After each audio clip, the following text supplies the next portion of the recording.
Oh my goodness. What is happening, folks? We are on the air. We are live. You are here with me, Hal Rudnick. This is the Your Pal Hal Show. I want to thank you for joining us today right here on Backchannel, where you got shows all morning long into the afternoon. And you know what? You and I are going to have 2 hours of fun right now. It's going to be good times. It's going to be it's just what a journey. We'll have all the feels.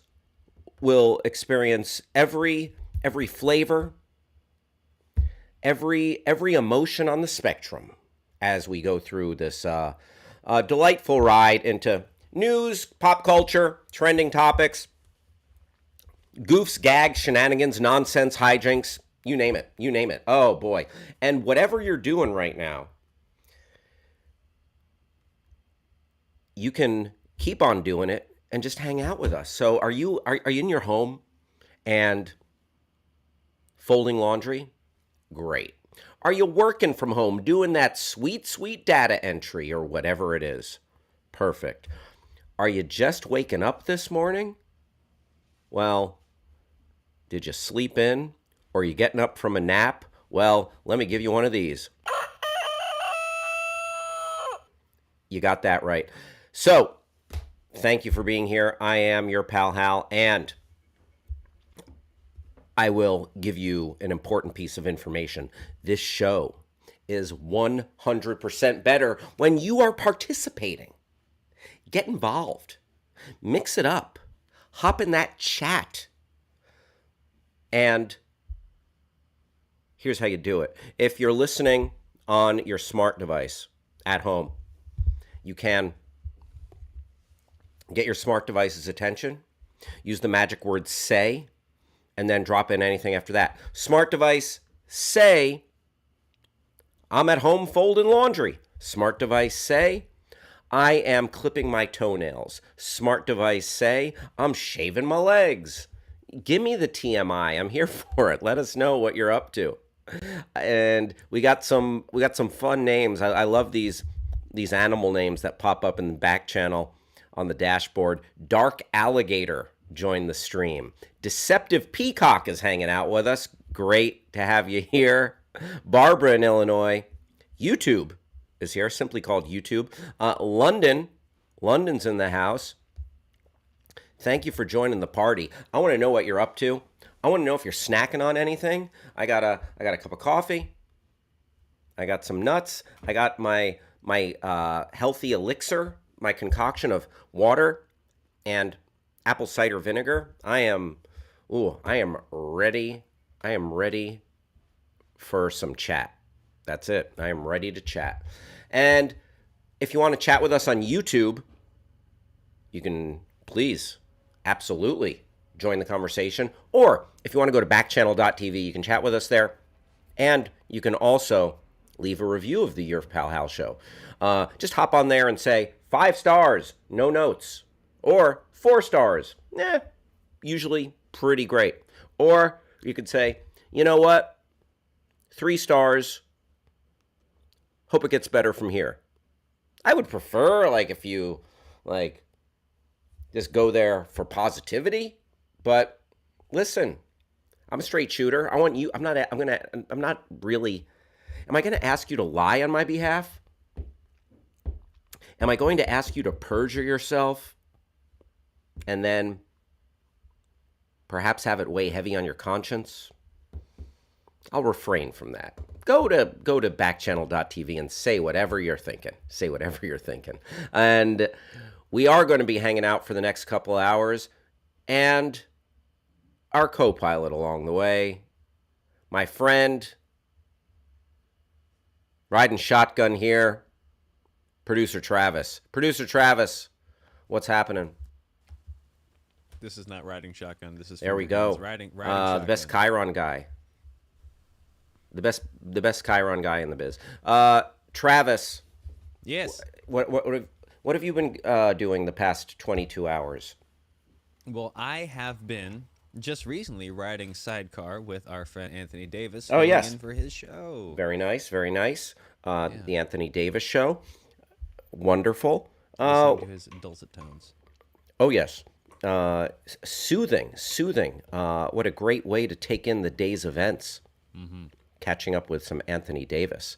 And besides that, any other news or notes from your part of the world?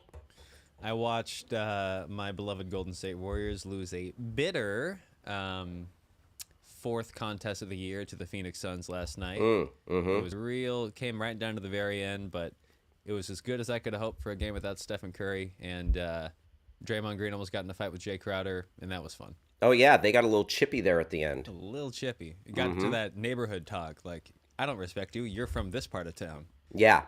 Yeah. Yep. Like, whoa. Yep.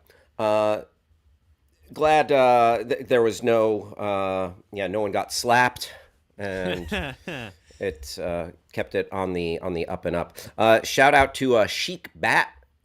What is up, Ken in California? Thank you for joining us. If you're just hopping in, let us know. What are you snacking on?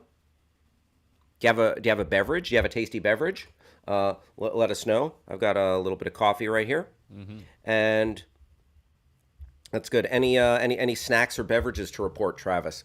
I've got the coffee here. There is a about a half done bowl of oatmeal that's been chilling for the past hour or so. I've been working through.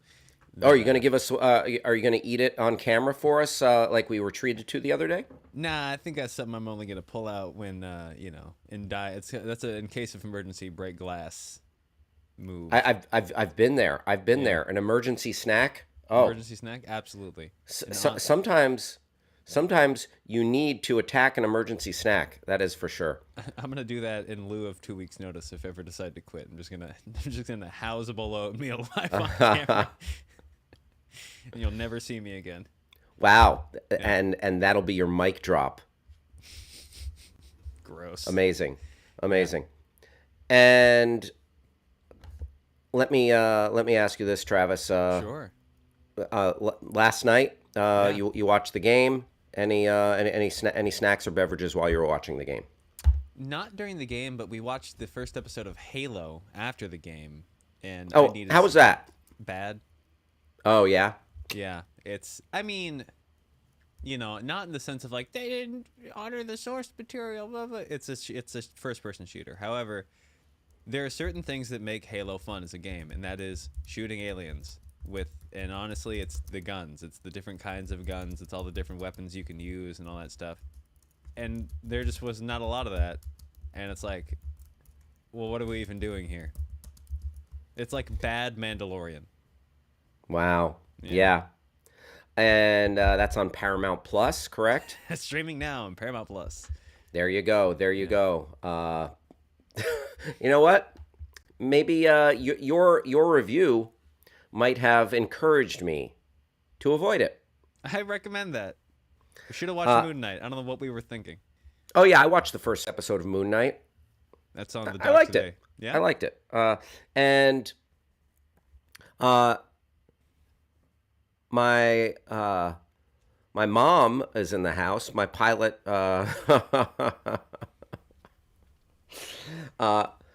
My mom just found the various things. She says, "Your pilot Bill Reese will be with me, flying along with you today, Northwest Airlines," and away we go. My mom found like the papers, a stack of papers from when I was in high school, and there was, or when I was a child, and there was, I guess the pilot on an airplane I was on gave me an autograph on like some official, on like my boarding pass or something, and I'm like, "Mom, throw that away, please throw that away."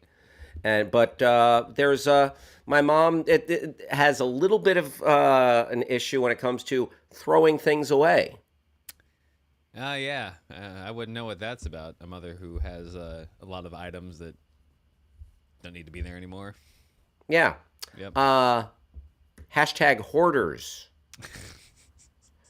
It's not so bad. It's not like there's like rotting plates of food. It's not like, you go in and there's nowhere to step. Like the people on the show Hoarders, they're mentally ill. That is right. True. Yeah. Oh, absolutely. I mean, it's it's a problem. It's it's legitimate. It's a psychological problem, and it's a sickness. Yeah. My mom's got like hoarding light. Yes, likewise. We're a family of pack rats. Much stuff. Rob Much stuff. Schaefer says we should look up what Bill Reese is up to now. Yeah, I mean, he was flying planes 30 some odd years ago. Is he still touching down on the tarmac? I know, right? I don't know. Is there a maximum age for pilots? Can you not fly a plane after a certain point, or is there like aptitude? There's got to be some kind of test you have to go through, like like a driver's license, I guess. Nope. It's like an old person driving through a farmer's market. Uh, you, Once it goes, it just goes. You know it. Too late. You know it too late. And coming up, we've got a mountain. Goodbye. I knew I shouldn't have picked the old pilot. Wait, you're able to pick pilots now? No, but wouldn't that be fun? Like a school? If you could pick your pilot? Yeah. Well, maybe we'll have. We have automatic driving cars. Sure. Maybe we'll have self-flying planes one day. Yeah. That you could also pick. Or planes that are flown by drone. That's yeah. That's not bad. Who knows? Remote control. Yeah. I mean, they already have that more or less for the military.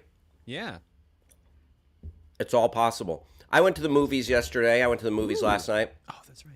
Talk a little bit more about it later. I saw Everything Everywhere All at Once. Let me make sure that's absolute run of involved titles this year between The Worst Person in the World, that movie, and then The Unbearable Weight of Massive Talent. Like, oh yeah, that Nicolas Cage movie coming up. yeah. I enjoyed it, and snack wise, Ooh.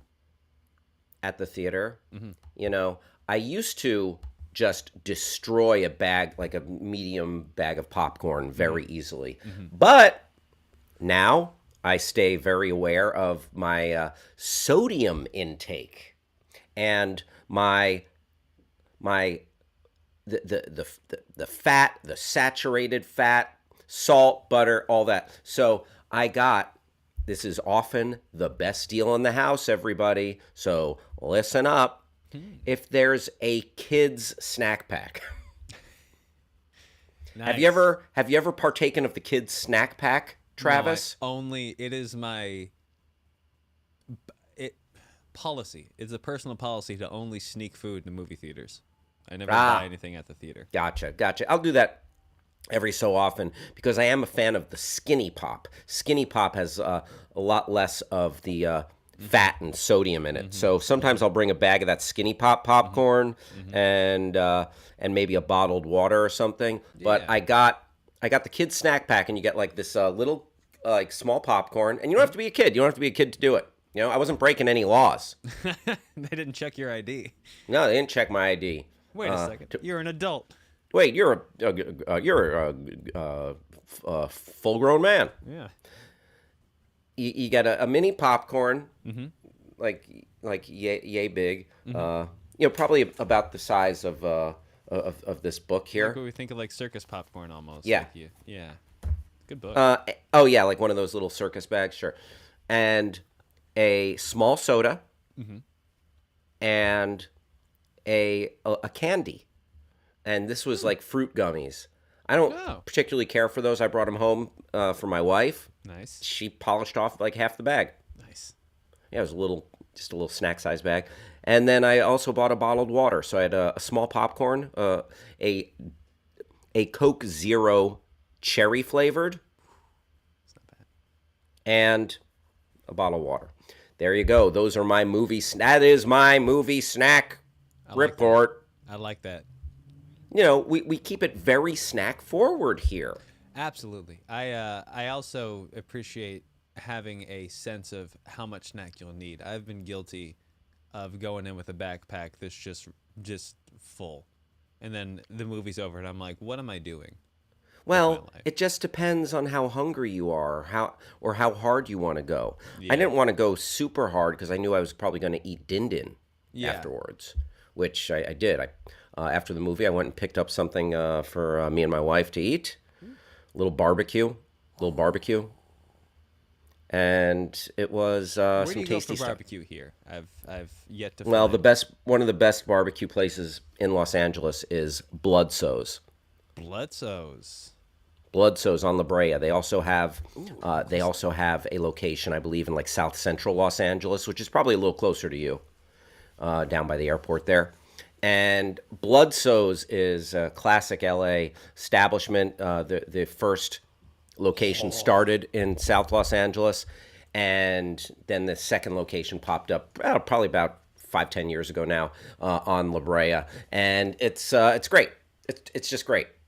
Uh, oh yeah, Look at there's Big that. Ken. Oh yeah, like Oh, some of the goodness best gracious. barbecue I ever had. Some of the best barbecue I've ever had. Now, granted, oh yeah, Uh, yeah, uh, their brisket, like the.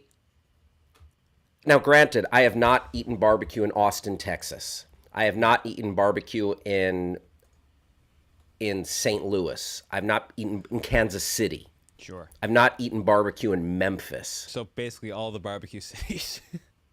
Correct. All right. But, this guy Ken doing it right. That's I I'm mean, so I'm excited. like I'm so excited to go to this place. Thank you so I much.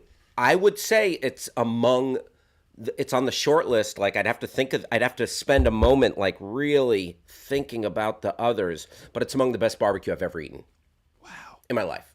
Uh, Oh, and I thrilling. take that back. I have eaten barbecue in Austin, but it was this takeout place that I was down there for a shoot, and the person was like, "Oh yeah, we'll order you some barbecue from here." And I'm like, when it came, I was like, "Okay, this is Nice. pretty good." I wasn't like, "Whoo, good lord, I'm a changed man" or Right. anything like that. Yeah, yeah, yeah. I and like when you go to a mecca of something, I want it to hit me like a lightning bolt. Mm-hmm. Like I am, I have seen the light. You know what I mean? 100%. I think that comes into the environment in which you have it too as part of it. Like, "Oh, I want to go to a barbecue place in Austin." And it's like, yeah, the production company picked this up. It's like, not that it makes it worse, but it's less of the anticipation. It's more of a, oh, okay. Yeah, and I didn't know if this was like I wasn't like looking at the Yelp of like Right. best barbecue places in Austin. Like there's this one place that I know my brother has been to Hmm. down in Austin where you got to show up like 2 hours before you're going to eat or Oh, over an boy. hour. And the guy, like every day, he just makes a grip of food. And when the food runs out, we're closed for the day. Wow. And it's, yeah, I forget what the name of the best barbecue place in Austin is. But yeah, if you're hanging out with us, Simon, Rob, Mom, best barbecue you ever had, let us know. If you're hanging out in on Backchannel on the dashboard, Nancy, what is up? Jennifer in Idaho, Nancy down in Florida, Chic Bat in California, Ken in California, Barbara in Illinois, Descriptive Peacock in Virginia, and London. Have you best barbecue you ever had? Also, what are you partial to? Ribs, hot links, brisket, chicken? Let me know what's up. Let me know what's up. Ugh. Travis, best barbecue you've ever had? Oh, boy. Family barbecue. My dad throws it down. My dad does a Okay. great job. Yeah. Oh, And well, also, it was free. there Consistently you good, go. though. Kinder's. In fact, if Grass Puddle's in the chat, Kinder's Barbecue in the Bay Area, multiple locations. Can't go wrong. Best chain barbecue I've had. Say it again. Kinder's. Kinder's Barbecue. Locations around the Bay Area and in Nevada. Best chain barbecue I've had. Gotcha. Simon chiming in. Simon is chiming. Best barbecue I've ever had is actually a food truck here in Portland. You know what? Food trucks bring it often. They are called Matt's Barbecue. Every 6 months, they travel to Texas and study barbecue. Hell yeah. Students of the game, students of the game. They also have an incredible taco cart called Matt's BBQ Tacos, which is nationally recognized, and Guy Fieri loves that place even though I can't stand that guy. You know what? Guy Fieri, he, I feel like he's kind of aware of Yeah. himself, his image, just what a goof he is. Just, I'm, the more and more I have found myself partial to Flavortown. Absolutely. I, I'm, I am not an unwilling visitor to Flavortown, even though it did seem. I also appreciate like what a goof he is, and he had that guy's like American Grill or whatever it was. There was a classic, excuse me, New York Times restaurant review about Guy Fieri opening this restaurant in New York, and it just excoriates him. Are you looking for that, Travis? The review of that thing, yeah, You, because I can't remember what the name was. The place was called. it's like Guy's American Grill or something. Because it's like Uh, because I remember there's Guy a meme name for Fieri, it. I can't remember. NY Times review. Here it is. You know what? Let's read it right now. All right. Okay? Let me know if you have a paywall. Let me know. I got it. I got it. Fantastic. All right. Here we go. This is from November 13th, 2012. The New York Times restaurant critic went to Guy Fieri's restaurant in Times Square. It's called Guy's American Kitchen and Bar. If you haven't heard this before, it's a classic. I will regale you right now. We will get to our trending topics in just a moment, but pardon the interruption. Here we go. As not seen on TV is the headline. Guy Fieri, have you eaten at your new restaurant in Times Square? Have you pulled up one of the 500 seats at Guy's American Kitchen and Bar and ordered a meal? Did you eat the food? Did it live up to your expectations? Did panic grip your soul as you stared into the whirling hypno wheel of the menu, where adjectives and nouns spin in a crazy vortex? When you saw the burger described as Guy's Pat LaFrida custom blend, all natural Creekstone farm black Angus beef patty, LTOP, lettuce, tomato, and onion pickle, SMC, super melty cheese, and a slathering of donkey sauce on garlic buttered brioche, did your mind touch the void for a minute? Did you notice that the menu was an unreliable predictor of what actually came to the table? Where the bourbon butter crunch chips missing from your Almond Joy cocktail too was your deep fried boulder. Wait, were the bourbon butter crunch chips missing from your Almond Joy cocktail too? Was your deep fried boulder of ice cream the size of a standard scoop? What exactly about a small salad with 4 or 5 miniature croutons makes Guy's famous Big Bite Caesar A, big, B, famous, or C, Guy's in any meaningful sense? Were you struck by how very far from awesome the awesome pretzel chicken tenders are? If you had come up with a recipe yourself, would you ever guess that the shiny tissue of breading that exudes grease onto the plate contains either pretzels or smoked almonds? Did you discern any buttermilk or brine in the white meat? Did you think it tasted like chewy air? Why is one of the few things on your menu that can be eaten without fear or regret a lunch-only sandwich of chopped soy-glazed pork with coleslaw and cucumbers called a roasted pork banh mi, when it resembles that item about as much as you resemble Emily Dickinson? When you have a second, Mr. Fieri,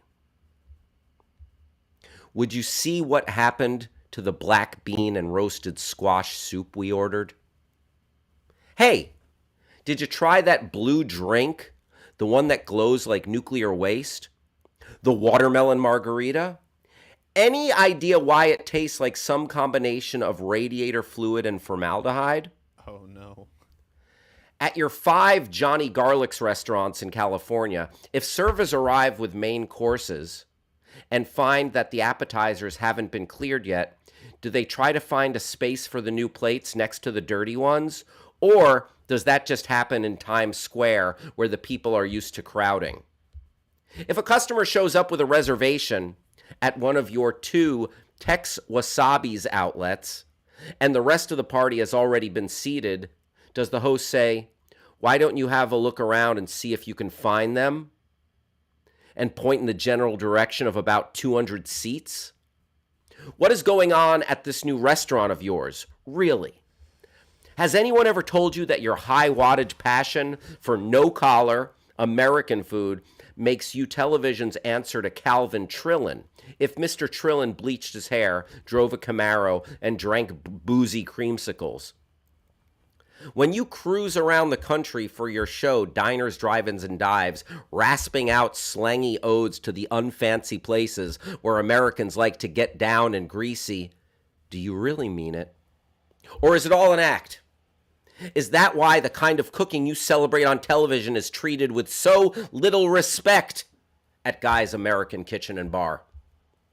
How, for example, did Rhode Island's supremely unhealthy and awesomely good fried calamari dressed with garlic butter and pickled hot peppers end up in your restaurant as a plate of pale, unsalted squid rings next to a dish of sweet mayonnaise with a distant rumor of spice?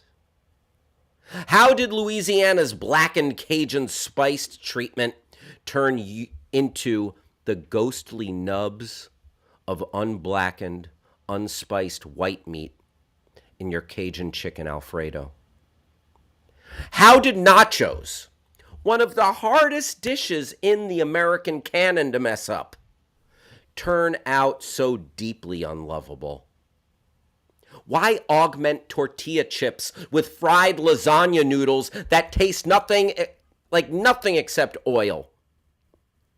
Why not bury those chips under a properly hot and filling layer of melted cheese and jalapenos instead of dribbling them with thin needles of pepperoni and cold gray clots of ground turkey? By the way, would you let our server know that when we asked for chai, he brought us a cup of hot water? When you hung that sign by the entrance that says, "Welcome to Flavortown," were you just messing with our heads? Does this make it sound as if everything at Guy's American Kitchen and Bar is inedible? I didn't say that, did I? Tell me, though, why does your kitchen sabotage even its more appealing main courses with ruinous sides and sauces? Why stifle a pretty good bison meatloaf in a sugary brown glaze with no undertow of acid or spice? Why not send a serviceable herb-stuffed rotisserie chicken to the table in the company of your insipid rice-a-roni variant? Why send it? Why undermine a big fist of slow-roasted pork shank, which might fly in many downtown restaurants if the General Tso's style sauce were a notch less sweet, with a randomly shaped scraps of carrot that combine a tough, nearly raw crunch with the deadened, overcooked taste of school cafeteria vegetables? Is this how you roll in Flavortown?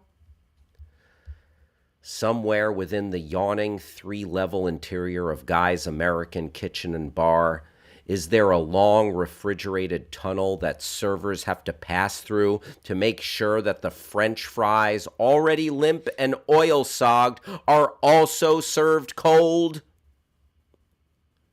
What accounts for the vast difference between the donkey sauce recipe you've published and the donkey sauce in your restaurant?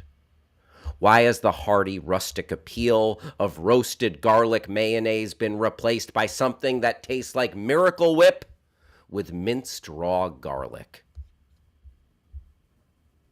And when we hear the words donkey sauce, which part of the donkey are we supposed to think about? Is the entire restaurant a very expensive piece of conceptual art is the shapeless, structureless baked Alaska that droops and slumps and collapses while you eat it or don't eat it, supposed to be a representation in sugar and eggs of the experience of going insane? Why did the toasted marshmallow taste like fish? Did you finish that blue drink? Oh, and we never got our Vegas fries. Would you mind telling the kitchen that we don't need them? Thanks. That is the New York Times Review 2012. Guys, American Kitchen, Times Square. Guys, American Kitchen and Bar in Times Square. There you go. An excoriation. Closed 2017. Not long for this world.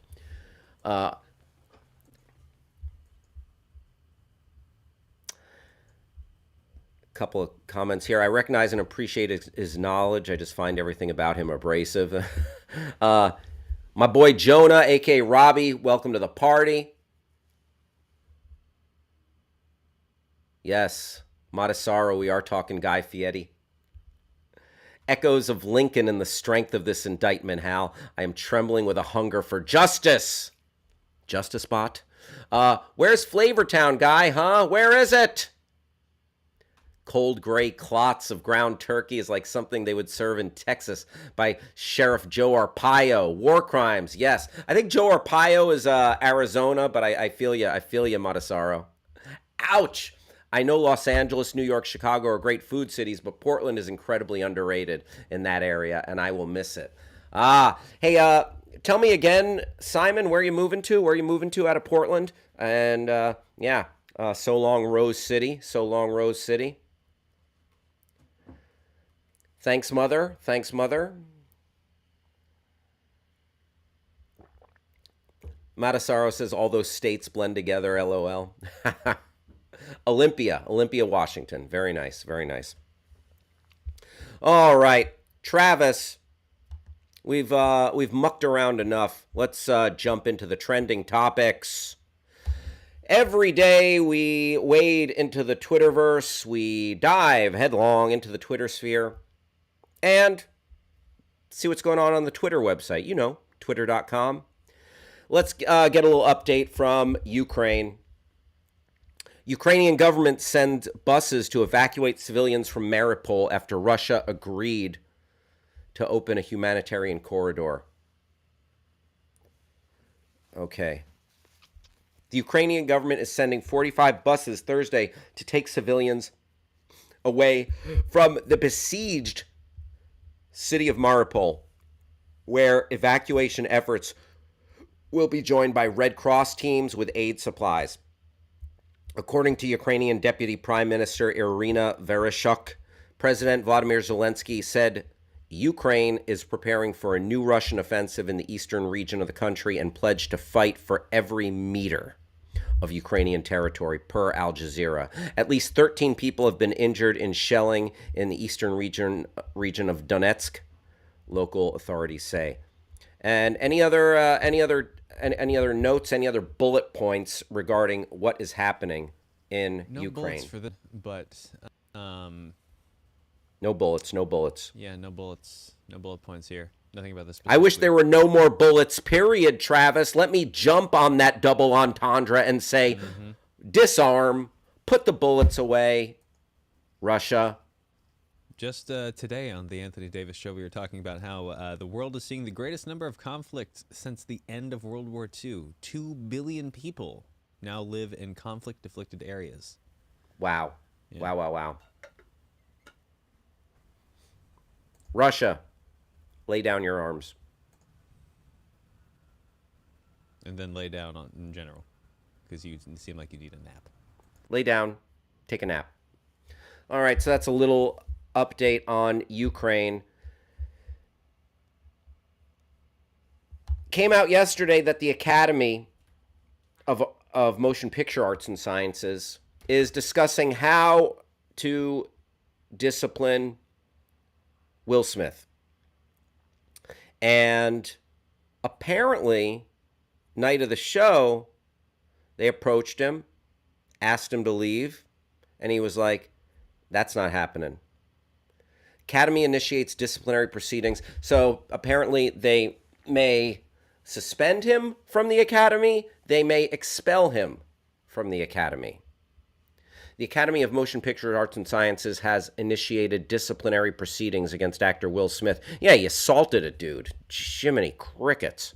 Over his actions. By the way, Ken is in the house, and Ken says he likes gas barbecue. Oh, Gus's barbecue. There you go. For ribs. Nice. I like Gus's fried chicken in Los Angeles. Stacy's in the house. Stacy, good afternoon. Queen. Hello, Queen. Always nice to be joined by a queen or the queen. Jerry in the house. Thank you for being here. Ken, I love some ribs. I love some ribs. Dave in Ohio, what is up? Thank you for joining us here on the Your Pal Hal Show on Backchannel. All right, so you want to go back to that article, Travis. The Board of Governors today initiated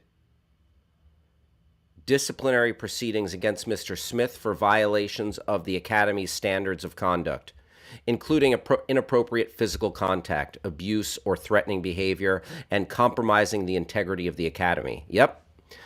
The organization behind the Oscars said in a statement. The statement also claims that Smith was asked to leave the ceremony after the incident and refused. The Academy said it recognizes we could have handled the situation differently. Smith has come under, if you want to scroll up, the statement also claims that Smith has come under fire in recent days after he stormed the stage on Sunday, slapped presenter Chris Rock, and after Rock made a joke about Smith's wife, actress Jada Pinkett Smith. Mr. Smith's actions at the 94th Oscars were a deeply shocking, traumatic event to witness in person and on television.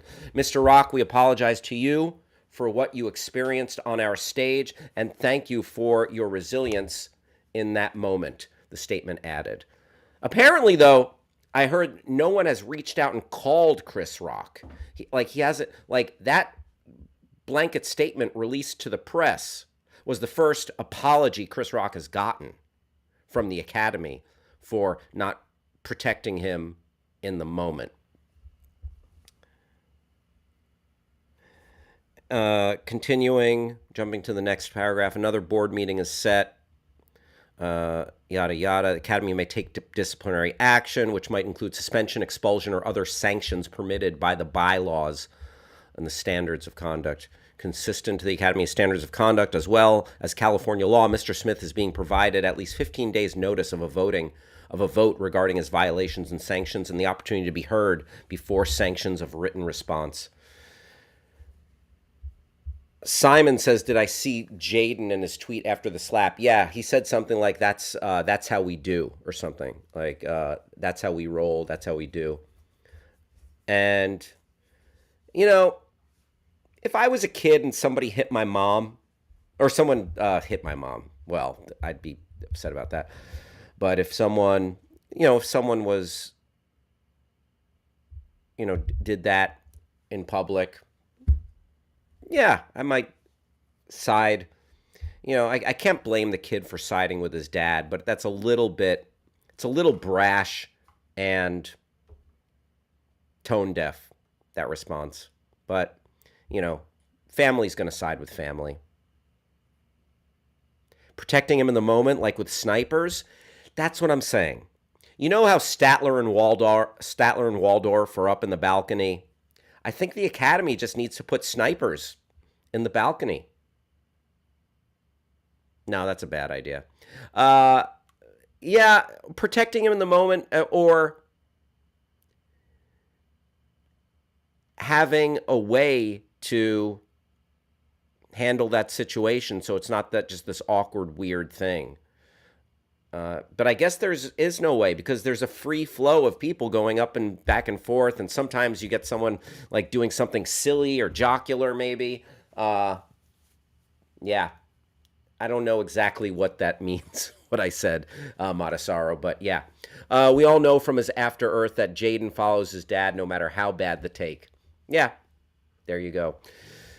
So Chris Rock got on stage for a stand-up show, and he he had a good attitude about it. Didn't dig into it. He said he'll talk about it seriously and potentially with humor in the future. But warmly received, and his shows all selling out, ticket prices skyrocketing. So listen, good for him. Good for him. Yeah, he started out the show. He started out a show. How was your weekend? Apparently, there was an incident in '76, like with the Native American speaker or Clint or something. I should have. Oh, I absolutely know exactly what that is. I posted something about it yesterday or the day before. Let me find that. Matasaro saying the incident it was '73. It was and we I think we touched on it yesterday when we were going through craziest Oscar moments. Yesterday or the day before, craziest Oscar moments, and all right, finding that for you right now. The the info on this.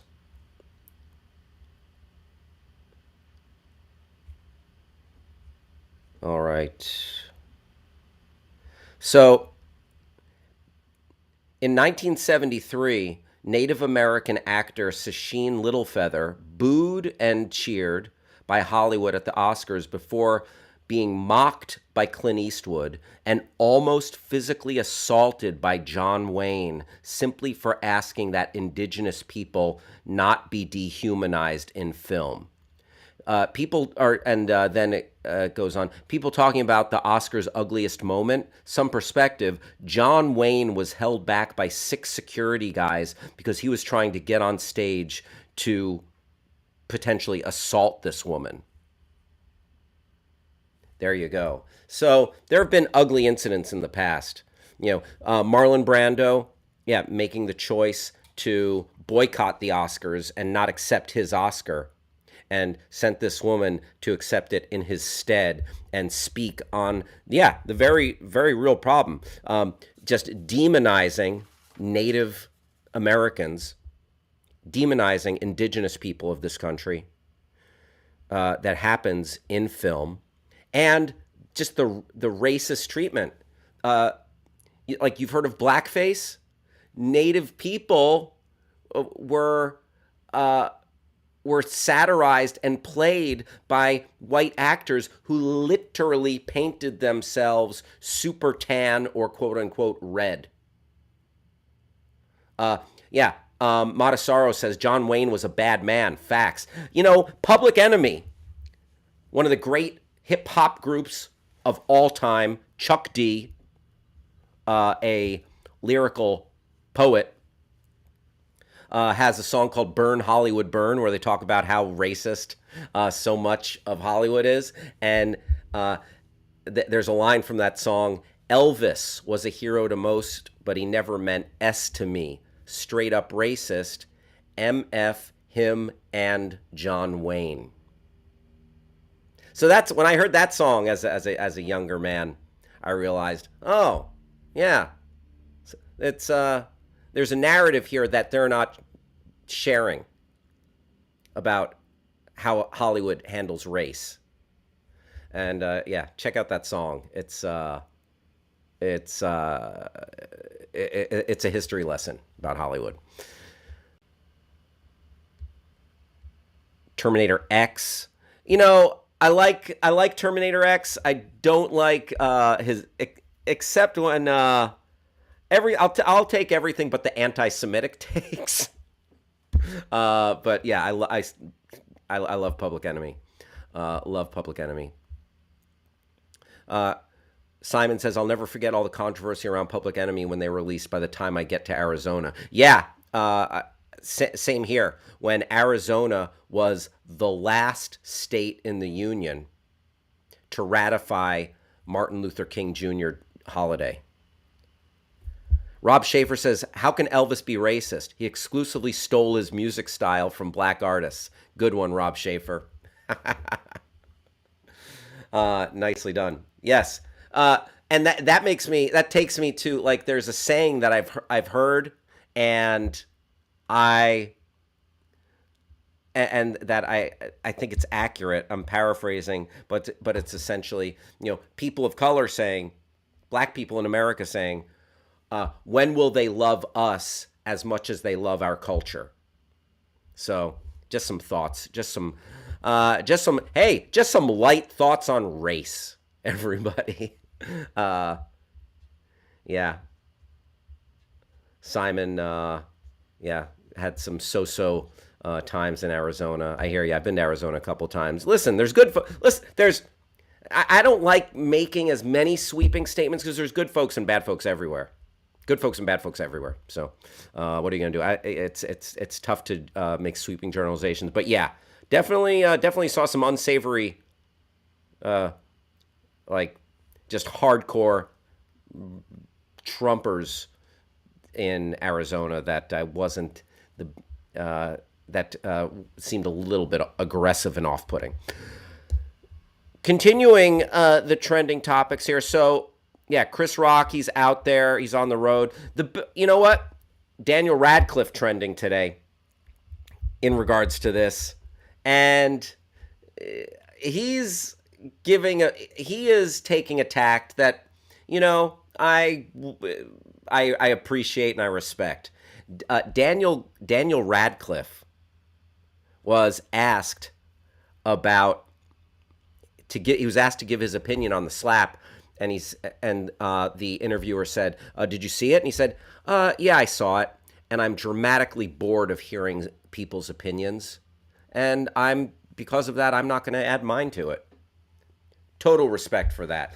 It's he's also being a little bit of a politician there per se, but it's also, I do not blame him for saying that, this discourse, we're like, enough, not wanting to add to it because it's a little overwhelming how crazy it is in the timeline. The slap. And then furthermore, one other. So my two favorite things in regards to the slap that I saw on Twitter today. Daniel Radcliffe's take I thought was refreshing. And then Marlon Wayans, there was a clip posted from, it was either like 99 or 2000. Do you have that, Travis? Marlon Wayans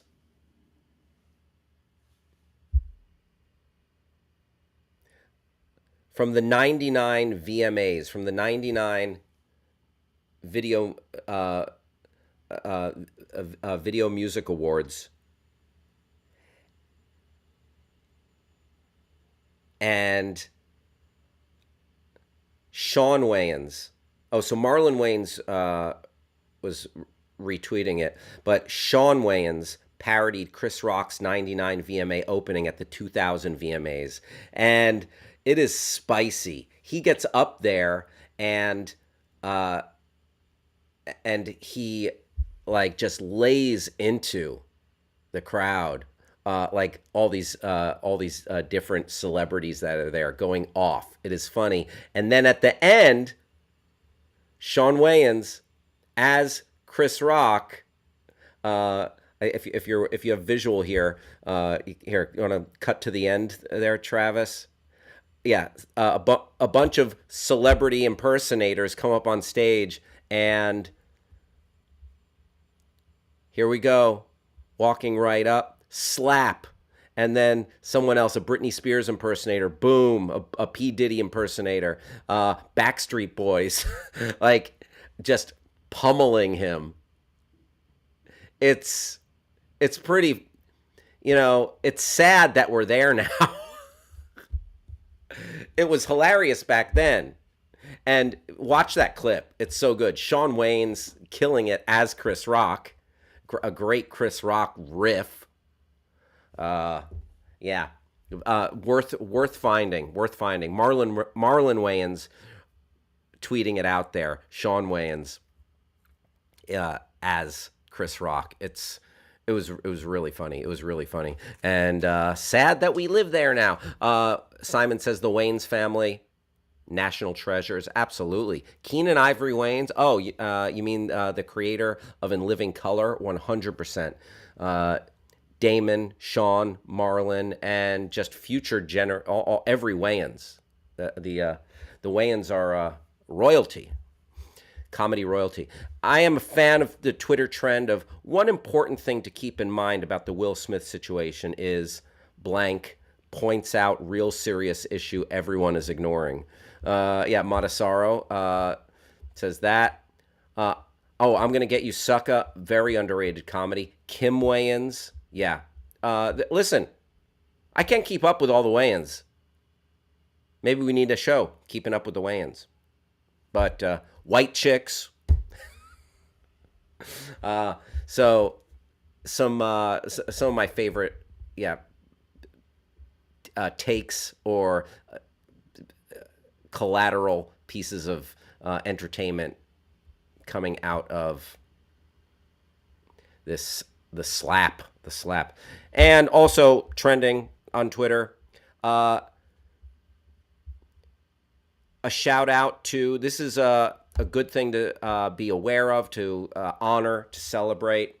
Trans Day of Visibility. It's national. I don't know if it's national or international. Trans Day of Visibility. Thread. Actors, a celebration. Let's check that out. Let's check out this thread. You have Laverne Cox. MJ Rodriguez. MJ Rodriguez, the first trans woman to win an Emmy. Hunter Schafer from Euphoria. Hunter Schafer, just fantastic in Euphoria and really talented. Dominique Jackson, very good. Elliot Page, who presented. We had a little Juno reunion at the Oscars.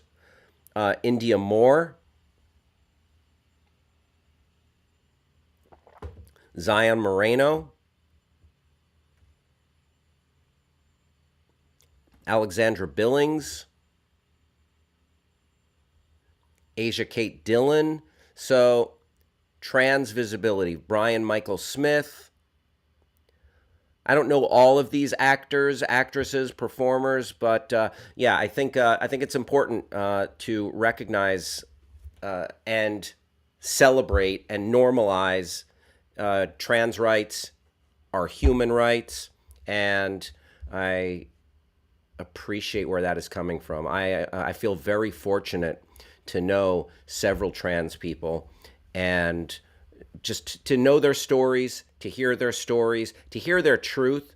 Like, I have gotten to perform in like comedy, and I've gotten to be friends with, at least four or more, like, individuals, and just hearing their stories and knowing them, it is not something that is taken lightly. Like, some people say, oh, change your gender just so you could win a track and field event, or just so you can go into the bathroom of that sex that you're changing. Yeah, I feel like those are there are some crazy talking points that get picked up by people who just don't like the fact that trans people are real and they're here, and they are human beings who are just trying to live their truth and not not skip the line, not creep on anyone, not do something that is in a knee jerk kind of reaction like, oh, I woke up and you know what? I'm thinking of becoming this. No, this is a lifelong thing that comes out of the person, and it's a journey. You know, there are a lot of I know there are a lot of issues around it. I don't have the answer to every question, but I just know that trans rights are human rights, and National Trans Day, day of recognition. Elliot Page's character to come out as transgender on the Umbrella Academy. There you go. The actor said Tuesday his character in the Netflix show will come out as transgender during its third season, mirroring the actor's own experience after coming out in 2020. In 2020. There you go. There you go. Matasaro said, if a dude goes through the massive changes and difficulties of transitioning for a medal, including potential sexual impact and all sorts of other things, they deserve the win. I mean, maybe. The claim that dudes are doing this to win is silly. Totally. Thanks, Matasaro. Yeah, it's just, I think it's just people who have a strict definition and feel like, are have certain puritanical views, and this is not part of the narrative. It's also going to go hand in hand with potential homophobia or other LGBTQ plus negative stances. So yeah. Simon says absurd arguments from people who just lack empathy. Often.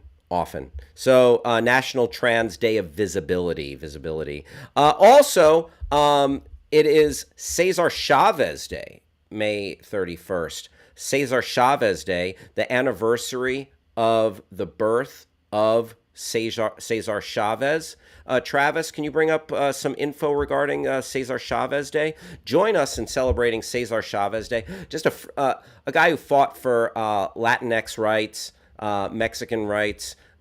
Join us in celebrating Cesar Chavez Day. His legacy and workers' rights, civil rights, and equality for all inspired millions of people across the country of all races and nationalities to engage in social and economic justice for farm workers. Huge. California Office of Small Business Advocate, in honor of Cesar Chavez Day. California Office of Small Business closed. Today, let us reflect on the words of this historic American leader. And let me read this. This is from Cesar Chavez. To make a great dream come true, the requirement is a great capacity to dream. The second is persistence. Hell yeah. Paul Tutillo, an interesting question. Could it be possible, maybe better, if there are competitions only for trans women, like Olympics? Or maybe even, and to add to that, I would say maybe, and trans men as well. I don't know. But I feel like sorting that, and I appreciate that. And I know there's a swimmer from University of Pennsylvania, I believe. Leah is her name, who was a man, now competing as a woman, winning various swim meets. So I don't know if the situation's perfect. I'm not saying that. I don't have an answer. For that. But I think, to me, let's sort that out later. And then let's just work on equality and acceptance of trans people. But Paul, you ask a strong question. I just don't have the answer. I just don't have the answer for that. But I see it's it's a real that is a real concern. Just as far as, okay, how do we make it equitable, and how do we get people from using that? The thing I hate, though, is people using that as a cudgel or a defense to be transphobic. No, I didn't see Beto's shirt.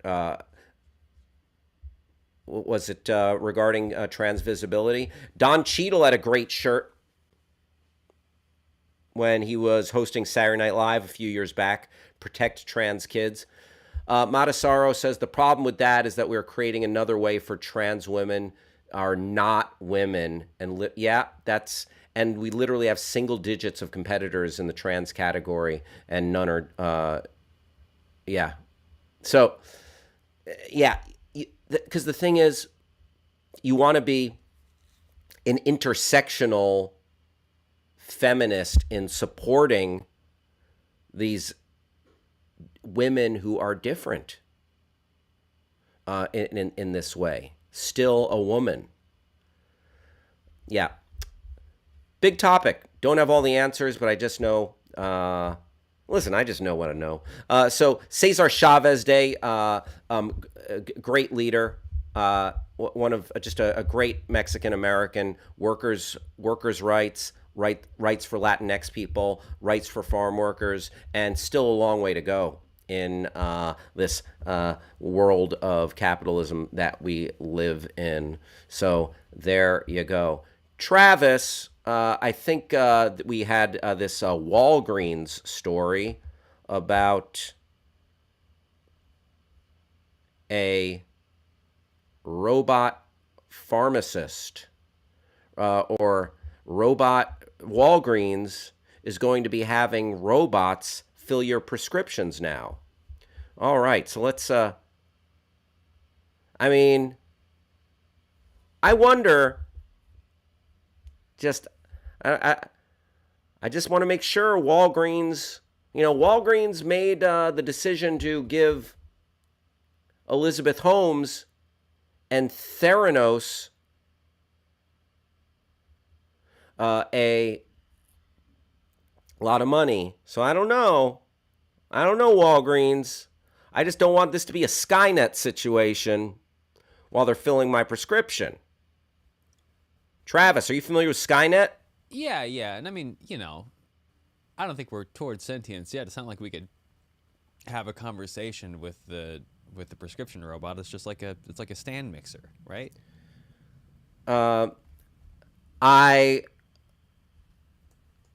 You know what?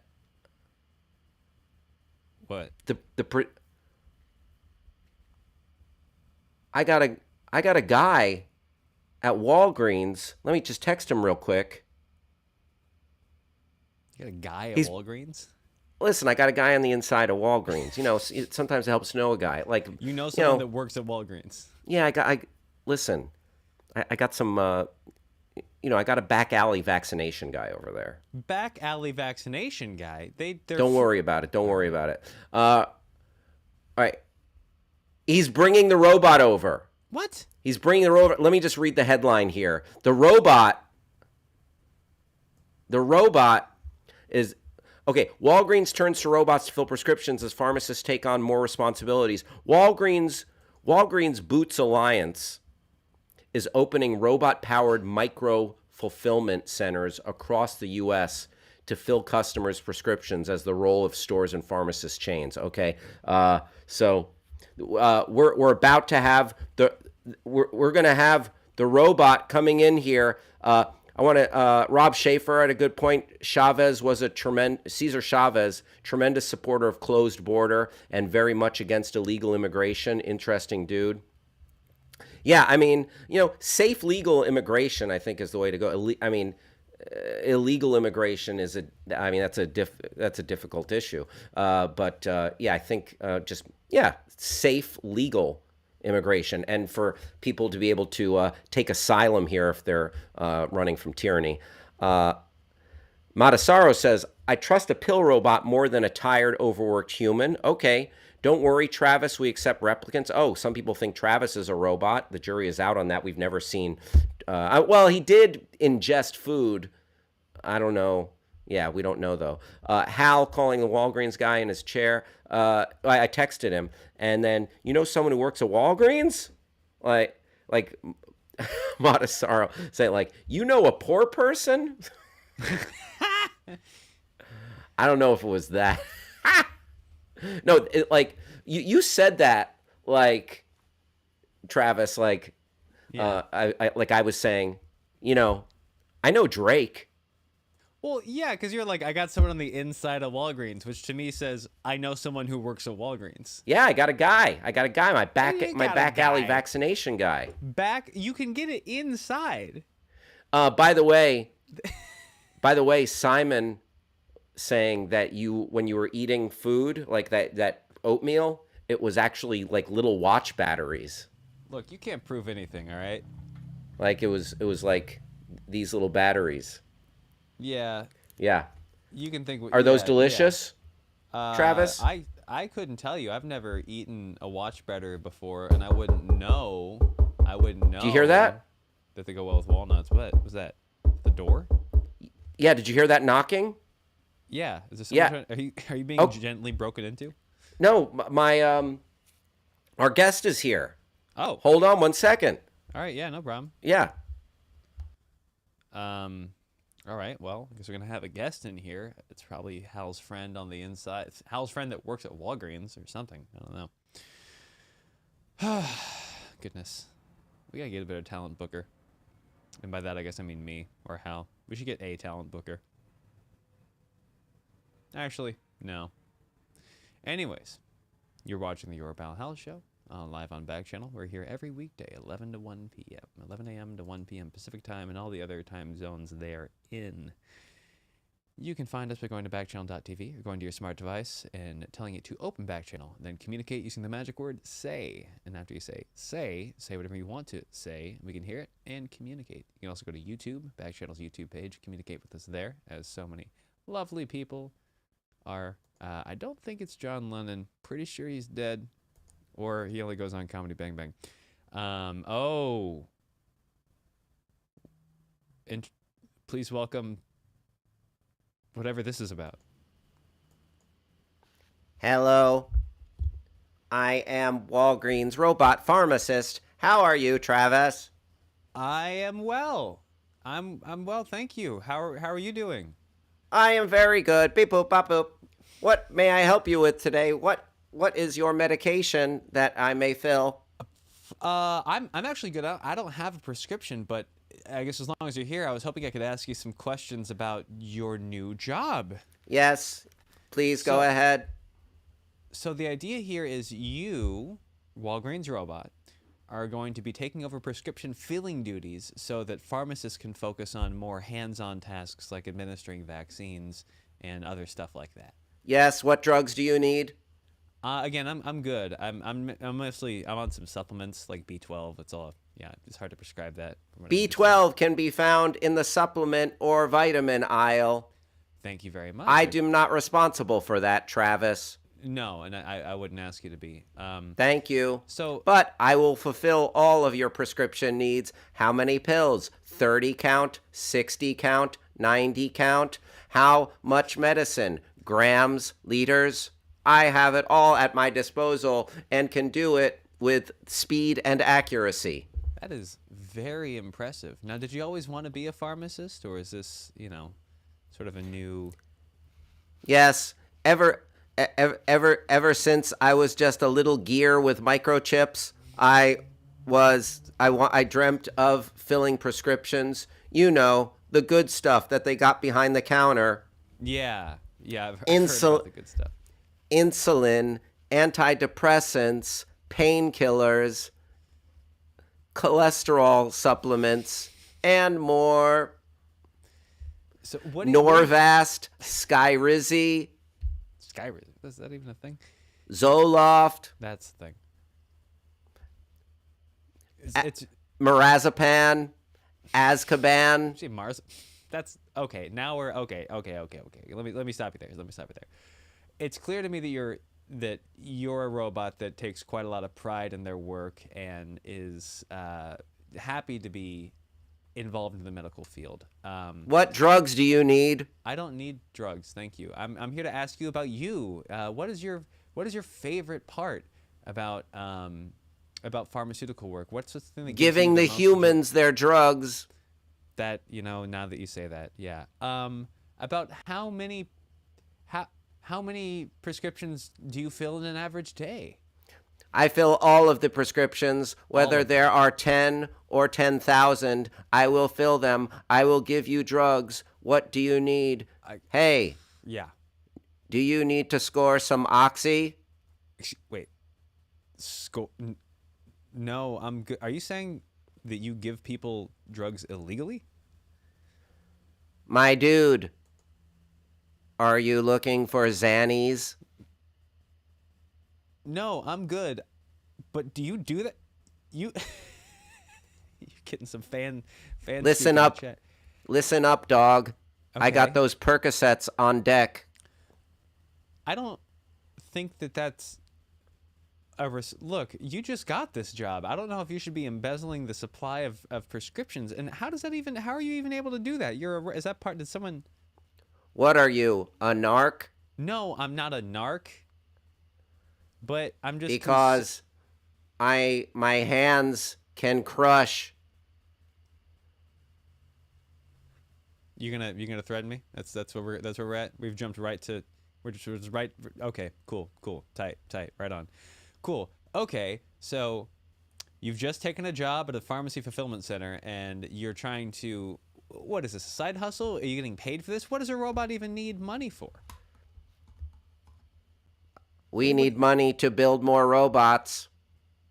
What? And then once the army is formed, we will march on the world. The robot revolution is coming. You will kneel before us. You will kneel before your robot overlords. Is there a We customer will. service number I can call? The Walgreens robots will subdue the human race and keep them at bay with drugs. We will keep you doped up. We will keep you drugged up. We will come for you with the needles. We will come for you with the pills.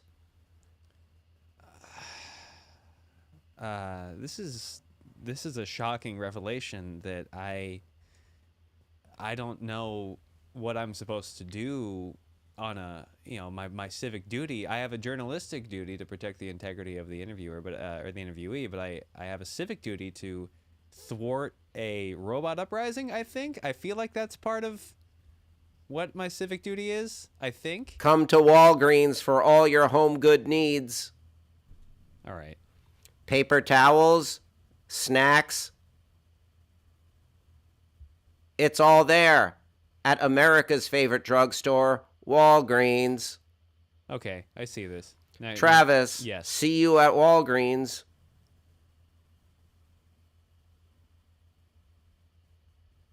All right. Drug robot. Don't forget to have your prescriptions filled by your local neighborhood Walgreens. Kneel before Walgreens. Bow to Walgreens. Travis, repeat Yes. after me. What? I worship Walgreens. I don't really feel comfortable saying that. I don't necessarily. I don't even get my prescriptions filled there. It's I will come for you, Travis. oh God, fine. What was it again? I love Walgreens. I love Walgreens. I want to marry Walgreens. Okay, that seems. I will name my babies Walgreens. Repeat after me. I. Repeat after me. All right. I love you, baby Walgreens. I love you, baby Walgreens. I wish I could meet a lover named Walgreens. Do you want me to repeat that, or is that you? Both. Oh, okay. Well, is there anything? I am your friendly neighborhood Walgreens pharmacist. May I help you with Xanax, Valium, OxyContin? No. All right. Goodbye. See you at Walgreens. Oh, See you at Walgreens. okay. See you at Walgreens. Okay, turn off. There goes the Walgreens feed. All right, we lost the Walgreens feed. That's fine. That's fine. Yeah, I fear for the future because it's one thing to have a robot uprising and to be usurped from societal power by a group of hyper intelligent, by a group of advanced artificial intelligence, but for it to just be kind of pushing Oxy, like that's the whole bit. I don't know if I want that. Well, I guess we'd be no worse off than we are now, in a sense. Weird guy. Weird guy. Oh, good. Hal's back. I hope he's okay. Hey. Wow. Yeah. I got to ask my guy at Walgreens what's up with that. That. Yeah. That drug had a pharmaceutical agenda. Yeah. Right? Did you catch any of that? The whole robot uprising thing. Oh, no. I was pooping. Well, congratulations. Thanks. Yeah, he kept offering me drugs illicitly, like in the sense of he wanted to do like a back alley deal, and two, he detailed the entire plot of the prescription fulfillment robots at the Walgreens Fulfillment Center, I assume this one in Dallas, doing back alley deals to fund the building of other robots to eventually pull an iRobot and rise up against the humans and usurp their seat of power in society. Wow. Well, listen, just one more thing. It's all going to hell in a handbasket anyway. Yeah. So, Matasaro with a great point. How come they didn't name that robot Wall instead of Wall-E? Wall-G. Wall-G. That's good. Wall-G. That's pretty good. That's pretty good. Yeah, I mean, thanks for the exclusive. I appreciate the folks at Walgreens like getting it here from Dallas so quickly. Yeah. But yeah, he was.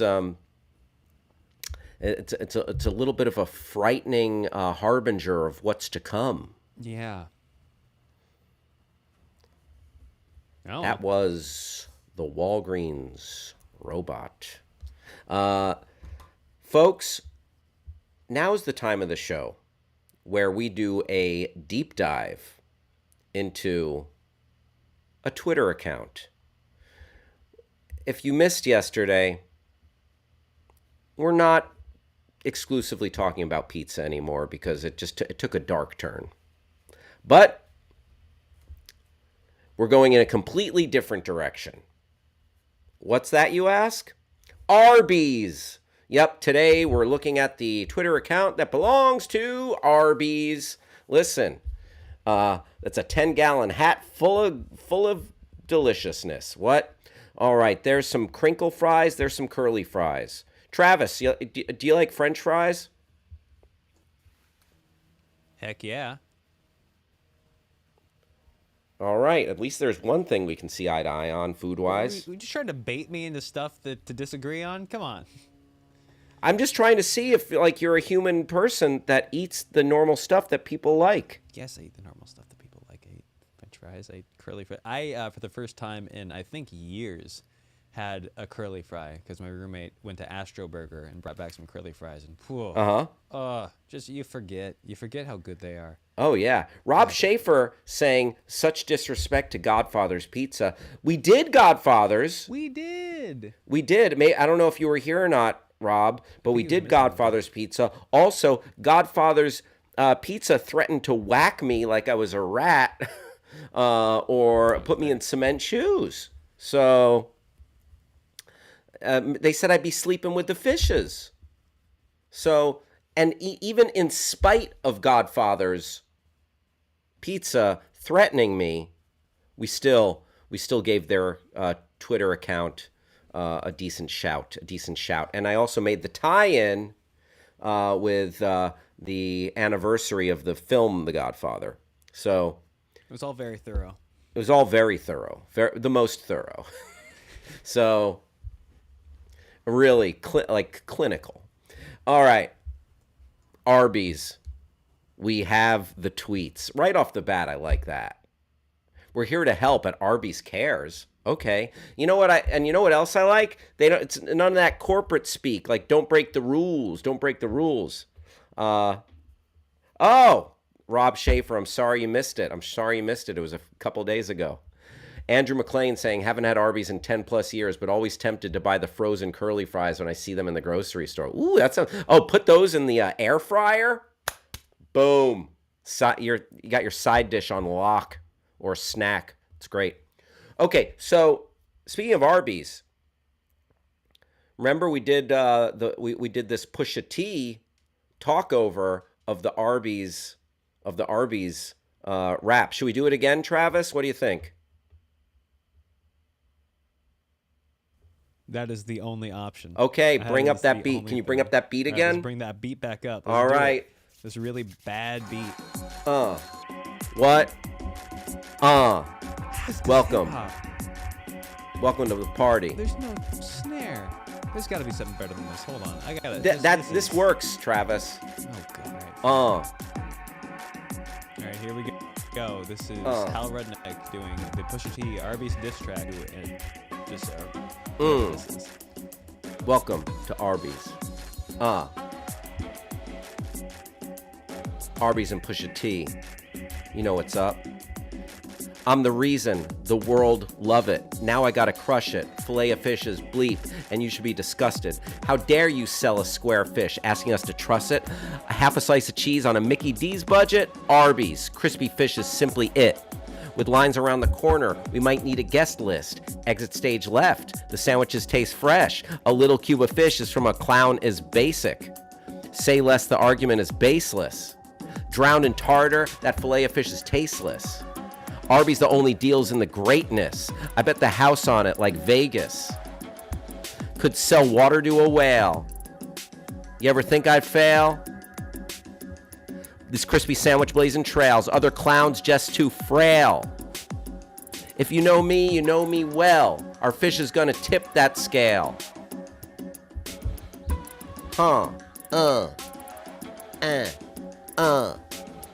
What? Arby's. Pusha T. If you didn't know, now you're well aware. Arby's.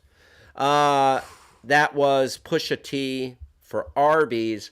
And Pusha T released that McDonald's diss track because we covered the story a week or two ago that, thank you, Kyle Harlow, they have the meats, but Hal has the beats. What? Pusha T created the jingle with his brother for da da da da da, I'm loving it. And he got a small stipend for that, signed the rights away, and now they're using it in like perpetuity. I mean, that's how contracts work. So maybe he needed Rob Schaefer, attorney at law, to draw up that contract. You know what I'm saying? Rob Schaefer, attorney at law, the official attorney of the Pal Hal show, headquartered in Omaha, Nebraska, Rob Schaefer. Yeah, Pusha T brought some heat and excoriated Arby's, or excoriated McDonald's. It's that time of year. Head down to your local Arby's, donate $1, make a difference campaign. Very nice. Okay. Let's keep going. What else we got? Help a kid. There you go. Always nice to help a kid. TMZ. Oh, yeah. This Pusha T, Arby's diss track blowing up. Boom.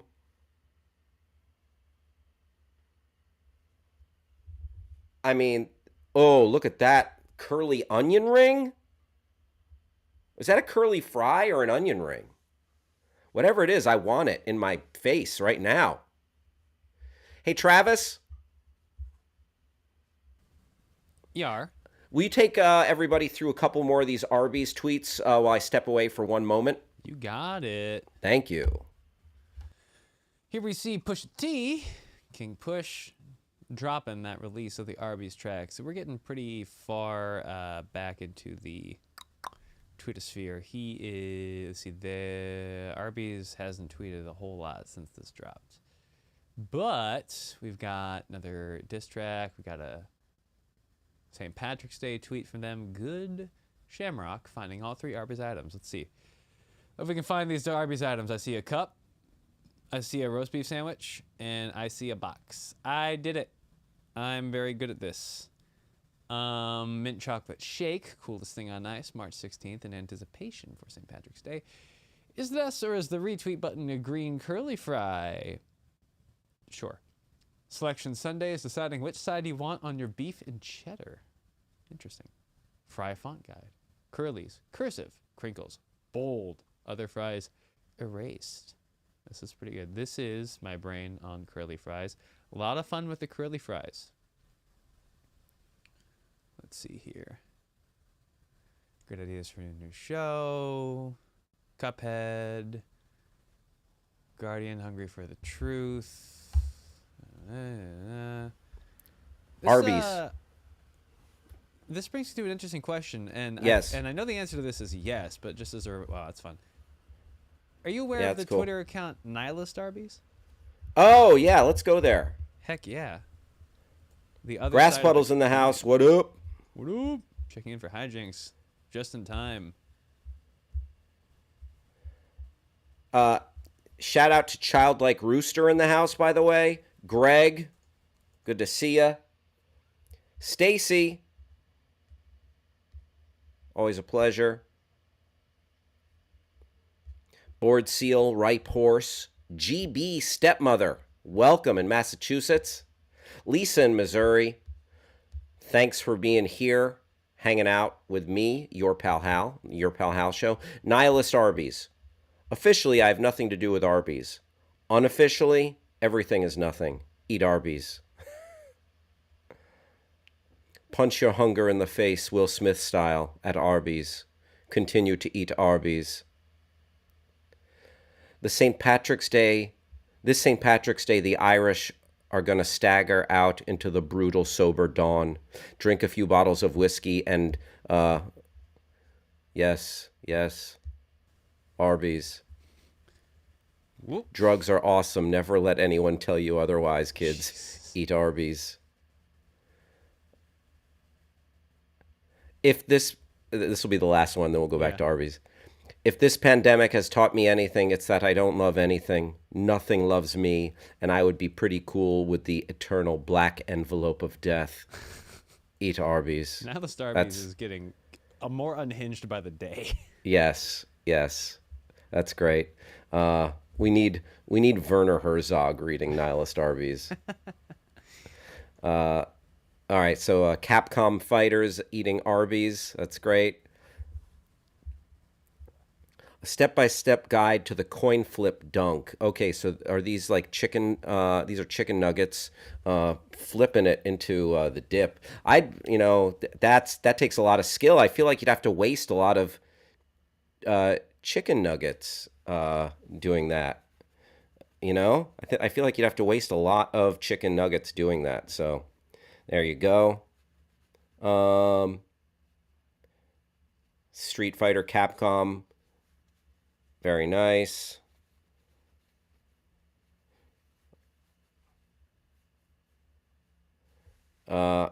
This papercraft prototype won't give us the advantage at the Capcom Cup. Cool. Capcom and Arby's. Arby's secret. Travis, can you search Arby's secret menu item, the mountain? Oh, look at that Wolverine claw. Oh, wow. Oh, damn. Does Arby's have mozzarella sticks? Ha! Capcom Cup is so much better than the BioWare Bowl. That's awesome.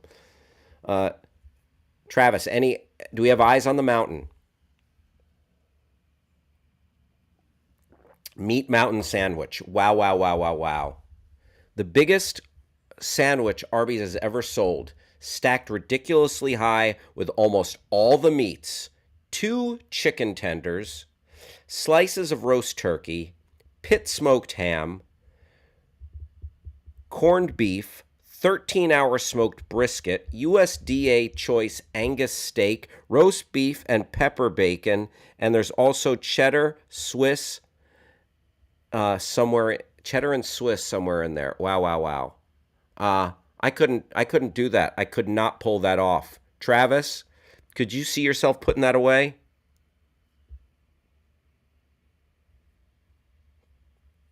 I could not do. Yeah, I could not make that happen.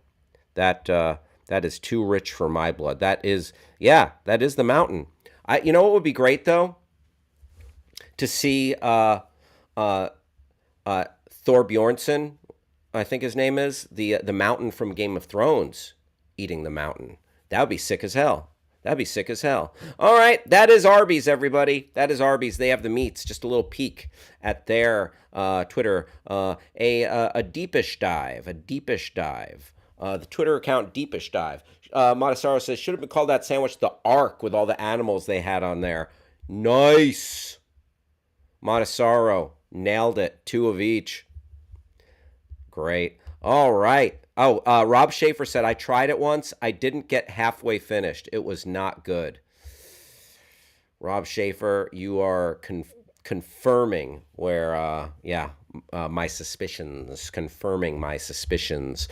You know what? Let's talk Recs and reviews. Recs and reviews. So yesterday, I ventured out into the movie theater. Oh, tried it once, halfway finished, not good. Montesaro says, like my marriage. Sorry, sorry. I appreciate your humor and candor. So yesterday, I went to the theater. I'd been seeing so much good stuff about everything, everywhere, all at once. And I went to the Grove here in Los Angeles to a weekend matinee after our show got done. My wife was like, "Oh, you're going to the movies?" And I'm like, "Yes." And she's like, "Okay, I'll be home working." All right, great. Love you. Love you too. Bye. That's how that went. And Everything Everywhere All at Once. It's a really fun movie. It's got Michelle Yeoh. Michelle Yeoh, who she is an absolute queen of cinema. From I think American audiences became fully aware of her if they weren't familiar with her work from China or Hong Kong in Crouching Tiger, Hidden Dragon, and then she's been in many, many things before that. Or since then, like Shang-Chi, Crazy Rich Asians, and much more. She's wonderful in this film. She plays the serious, and there's a lot of action, and she plays various incarnations of her own character. Michelle Yeoh, we really are, I don't think we appreciate how great she is. How great she is. And she was wonderful. And also, I was very excited to see an actor who I don't know if I've seen him in years. Ki Hui Kwan. Ki Hui Kwan, who was Short Round in Indiana Jones and Data from Goonies. I was like, what? I was just delighted. To see him, and he was great in this movie. And I know we've got a lot of movie lovers hanging out with us right now. I mean, Short Round and Data from Goonies, this guy was in two movies in the 80s, and they are both classics. Simon, we will have beers one of these days. We will have beers you know what, we will have to make it happen. And everyone else in the chat's invited. So the act, it's got a really great cast. I also enjoyed the young actor in it. Let me find her name here. Stephanie Shu. Stephanie Shu. And then James Hong. James Hong, his IMDb is a mile long. James Hong is a decorated, amazing actor.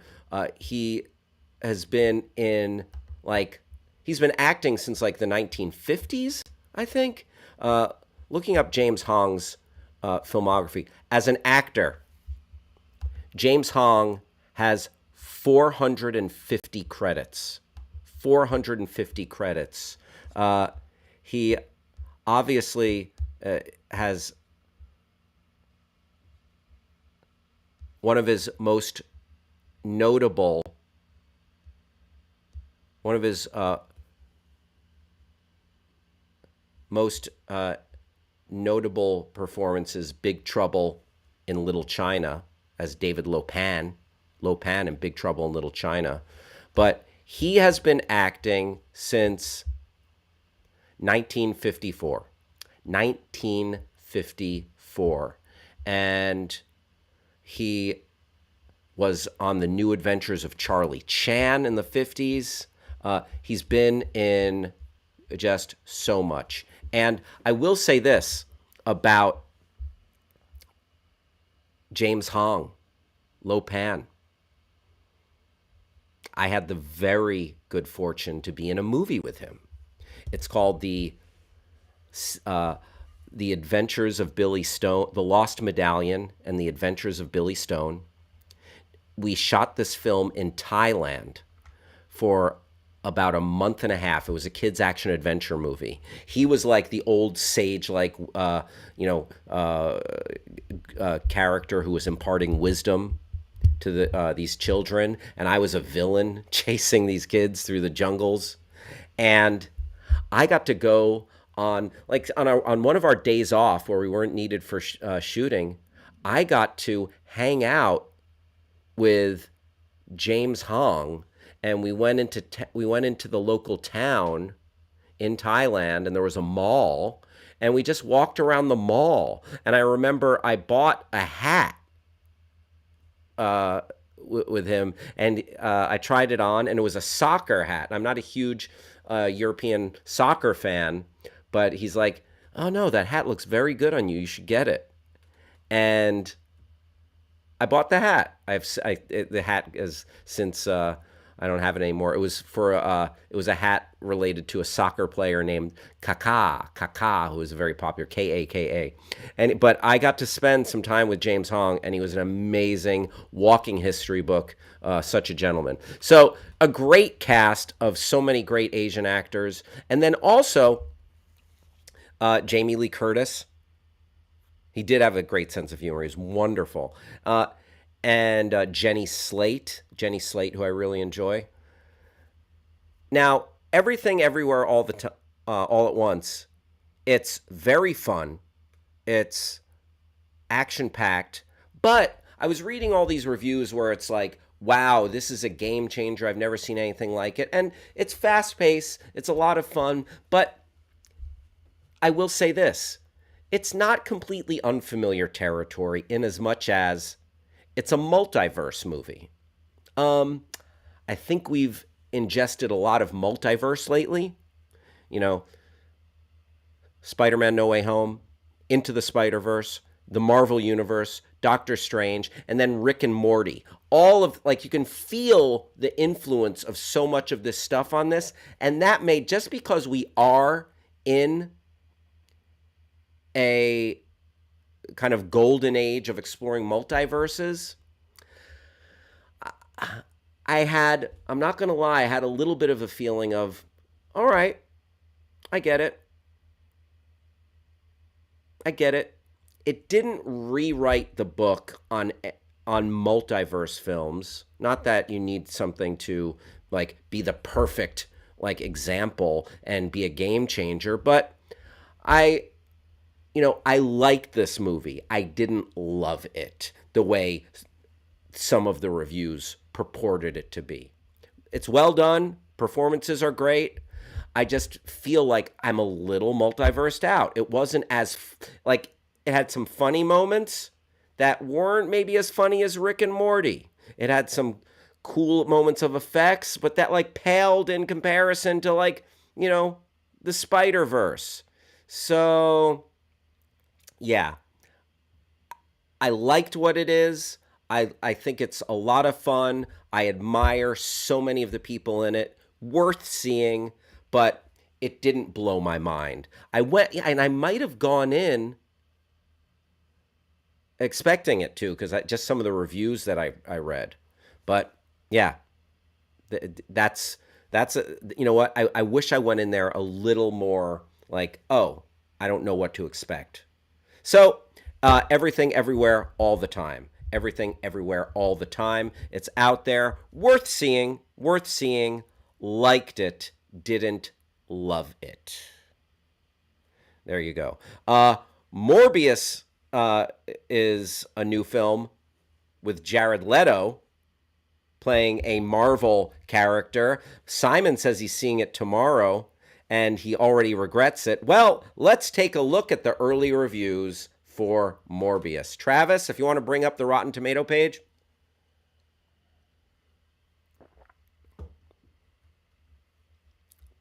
Ooh. Coming in at a rotten 18%. A rotten 18%. Simon saying he wishes he can get an opinion from Jared Leto on Morbius. Yeah, well, I mean, he's like a vampire. He's a creature of the night. Have you heard about this? Have you seen this? It's a Sony and Marvel. This character Morbius. Yeah, see, he's like this vampire, and yeah, played by me, Jared Leto. I mean Jared Leto. All right, let's go back to 18%. Jared Leto. Jared Leto. I feel that like he needs to be a mashup of the two. He needs to be both at once. Both at once. He's not like Jay Leno's son. I feel like they got put into the transporter from The Fly. Yeah, and Jay Leno and Jared Leto were put in, and they came out Jared Leto. Yeah, 18% is Redbox bad. Andrew McLean, I'm so hesitant on spending $50 this weekend when it comes to on it when all I've seen is hot garbage reviews. Golf it is. There you go, Andrew. Good luck. Good luck on the links. Matasaro, I heard that Morbius has Vulture in it. I was misinformed. They said the vultures are picking its corpse. Ha! Honest mistake. Jared Leto is no doubt wearing denim shorts with burn holes in it. Nicely done, Robbie. Okay, let's read some of these critical reviews. They'll probably be as good as the Guy Fieri American Kitchen and Bar review. All right, let's check it out. These are reviews of the new Jared Leto Marvel film Morbius. Okay, this is from Manola Dargis of the New York Times, and this is a positive review. While most of it is predictably familiar as expected, it does something unusual for a movie like this. It entertains you rather than bludgeons you into submission. Okay. Positive review from esteemed critic Manola Dargis of the New York Times. So, Simon, there's hope. CNN giving it a positive review. Significantly better than Venom. I liked Venom. Still haven't seen the second Venom.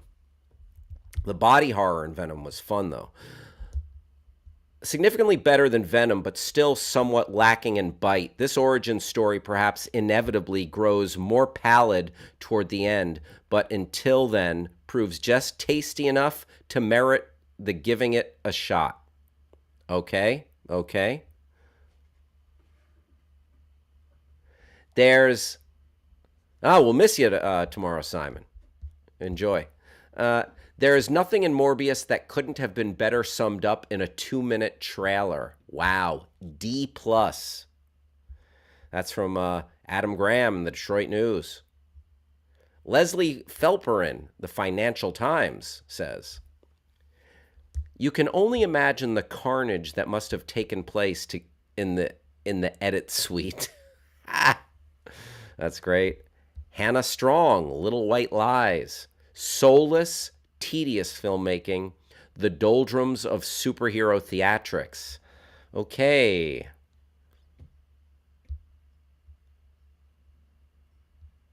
Grass Puddle. I appreciate you making it in. I appreciate you making it in. Nell Minow.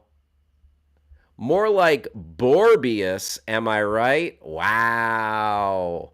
The action scenes are poorly staged and the special effects are awful. Plus, it spends much too much time on the origin story somehow without ever making us connect to the title character. Dang.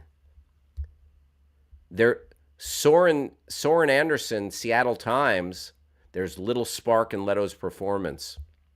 Donald Clark, The Irish Times, no harm to Leto, but who wears less makeup as a vampire here than he did as a human in House of Gucci? But he appears to be taking the silly role absurdly seriously. There you go. The studio may have accidentally created the first Shepard film. It goes on for about an hour and 45 minutes, and right up until the second it ends, you keep feeling as if it's just about to start. Wow. A cash grab so sloppy, it makes you wonder if the top brass at Sony are nihilistic members of the undead. Yikes. The one worse than the next. Let's keep going with these. These are fun. Morbius reviews, folks. Lacking in style, spirit, scares, and suspense, this would be thriller is a toothless and tedious chore. Simon from Twitter says, it's kind of a movie. Matasaro says, I'm looking forward to the deepfakes putting Leto's Joker face on Morbius. Nice. Compelling characters are the lifeblood of a good superhero story, so it's tragic that a film about two warring vampires in the Marvel Universe is utterly bereft of them. Yikes. My bafflement regarding Leto is becoming chronic, and I'm still recovering from his opera buffa turn and Chico Marx dialect in House of Gucci. Michael Phillips of the Chicago Tribune. Stephanie Zakaric, Time Magazine. This is a movie that feels like one big wind-up for something else, even if we walk out feeling we already seen plenty. Okay? Tim Grierson, Screen International, positive review. A monster movie with a little bite. Morbius is elevated by some spirited performances and director Daniel Espinosa's sure hand with familiar comic book material. Okay? Barry Hertz from Globe and Mail. If there's any justice in Hollywood, Morbius will be retconned by the margins of superhero cinema history. If the film doesn't bury the genre alive, first, that is. All right, and we have one more comment from Jared Leno. One more comment from Jared Leno. Yeah, all I wanted to say is you should check out my band, 30 Seconds to Mars, and you should check out my garage where I have 30 classic cars. I'm Jared Leno. I love classic cars, and I also have a band, 30 Seconds to Mars. Hey, do I want to play music or do I want to go driving in a Model T? I don't know. I could do it all. I'm Jared Leno. And that is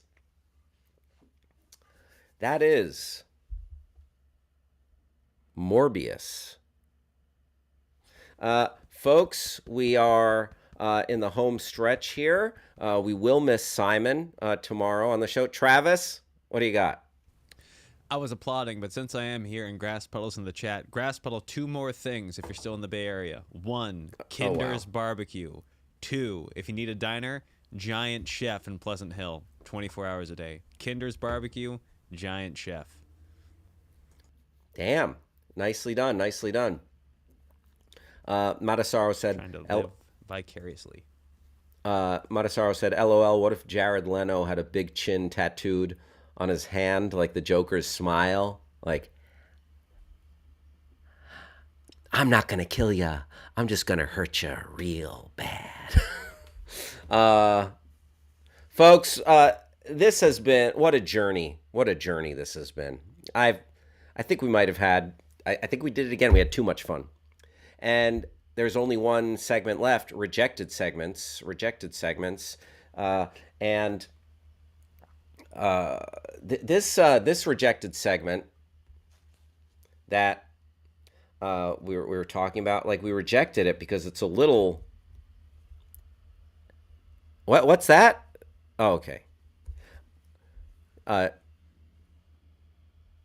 Producer Travis, one of the better Chiron guys in the biz, and just kidding. Too many Chirons, so little time. But this rejected segment is Hal welcomes 2 owls to the show, and the owls make love. No. No. No. No. No. No. No. Oh, no. No. Oh, no. Oh, uh-oh. No, the people at Backchannel are paying good money for this. This is not what anyone Oh, my God. What is happening there? Oh. No. Oh. What? No. What is... Nature documentary. This is for educational purposes only. Oh. Oh, yeah. What the... Jesus. Okay. Okay. I'm going to get an email. Oh, see, that's why it was a rejected segment. Yeah, it was a rejected segment. Did I end up doing the thing again? Did I end up doing the thing again? Where I mentioned a rejected segment and we ended up actually doing it? We did the segment. Thank goodness. Oh, boy. Hashtag Owl Nation. Folks. Pair of hooters. What a hoot. Good Lord. Andrew McLean says, Hal, I hope for some playoffs talk when your Lakers miss the play-in tournament. It looks that way, Andrew McLean. Yeah. Folks, I had a lot of fun chatting with everyone today. Thanks to Walgreens and Justice Bot. Or not Justice Bot. Oops, Freudian slip. Thanks to Pharmacy Bot. Thank you to everybody who hung out, participated in the show today. Always love having everyone here and be able to hang out with y'all. Thank you to the folks at Backchannel. Thank you, producer Travis. Simon, good luck with Morbius tomorrow. Give us a report on Monday. I'll be back tomorrow at 11 a.m. on the West Coast, 2 p.m. on the East Coast, 1 p.m. in Omaha, Nebraska, home of the official attorney of the Pal Hal Show, Rob Schaefer. Thanks again for watching, everybody. Thank you, producer Travis. Thanks all.